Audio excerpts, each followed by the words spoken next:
দর্শক, খুবই একটা মানে কি বলবো, দুঃখের উপরে দুঃখের সংবাদ। তেমন দেখেন,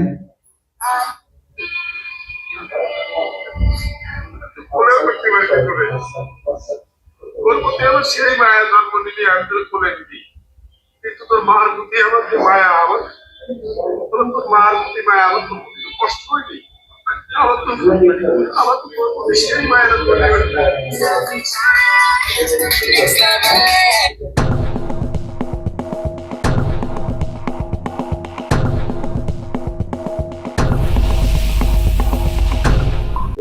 দর্শক এটা দেখলেন, এটা একটা অংশ, কিন্তু ঘটনা এখানেই শেষ নেই।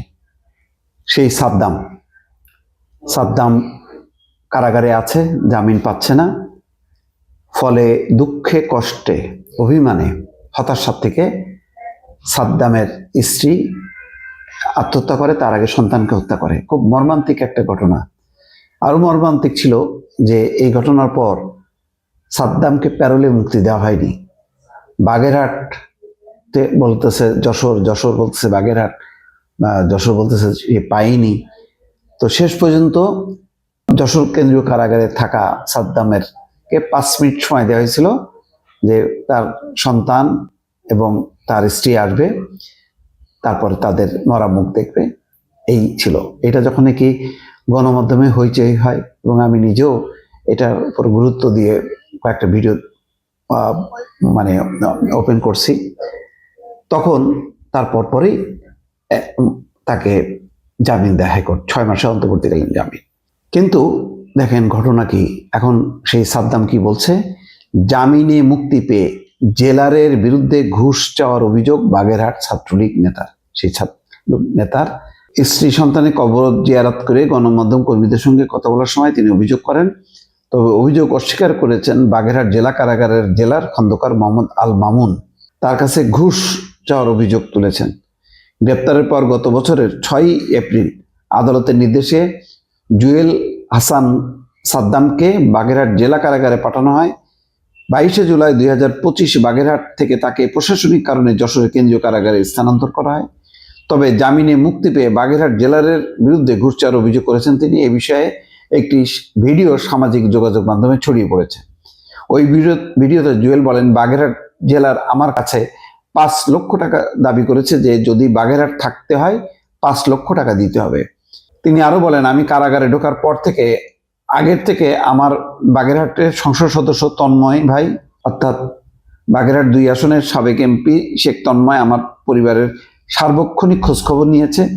জেলে আমার পিসির টাকা, জামিনের টাকা সম্পূর্ণ আমার ভাই দিয়েছে। তিনি নিজেকে নির্দোষ দাবি করেন এবং বলছেন যে আমার স্ত্রী অনেক হতাশগ্রস্ত ছিলেন।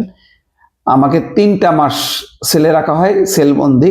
তবে কারা কর্তৃপক্ষ অভিযোগ অস্বীকার করছে। ওই বন্দী শুরু থেকে অনেক আক্রমণাত্মক ছিলেন, বিভিন্ন জনকে গালাগাল এমনকি মারধরও করেছেন।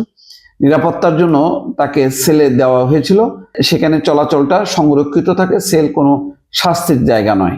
আল মামুন বলছেন, কারাগারে জেলার আচরণের কারণেই তাকে যশোরে পাঠানো হয়েছিল, এখানে অন্য কোনো ঘটনা নেই। আর জেলার চাইলেই কাউকে অন্য জেলায় স্থানান্তর করতে পারে না। এই ধরনের ভিত্তিহীন কথার আমি প্রতিবাদ জানাচ্ছি। যাই হোক, বিষয়টা এখন যেটা তার মাও বলছে যে এখন জামিন দিয়ে লাভ কি? সে তো এসে স্ত্রী এবং সন্তানের কবর দেখার জন্য জামিনের দরকার নেই। খুব আক্ষেপ। আসলে পুরো সিস্টেমটাই এমন, এই সিস্টেমে কোনো মানবিকতা বলে কিচ্ছু থাকে না। আমি অনেকবার বলছি, এইরকম শত শত হাজার হাজার বন্দী আছে, মাসের পর মাস মিথ্যা অভিযোগ, মিথ্যা মামলা, এবং সেই মামলার কোনো বিচারেরও কোনো নামগন্ধ নেই। এইভাবে চলতে থাকে, আগেও চলছে। তো এই আমলে অন্তত ভাবা হচ্ছিল যে এরকমটা হবে না, নিশ্চয়ই ব্যতিক্রমী কিছু বিধান থাকবে যেখানে বিনা বিচারে লম্বা সময় থাকবে না। আজকে দেখেন, বিনা বিচারে লম্বা সময় থাকতে যে সাদ্দামের পরিবারের কি করুণ পরিণতি। দর্শক।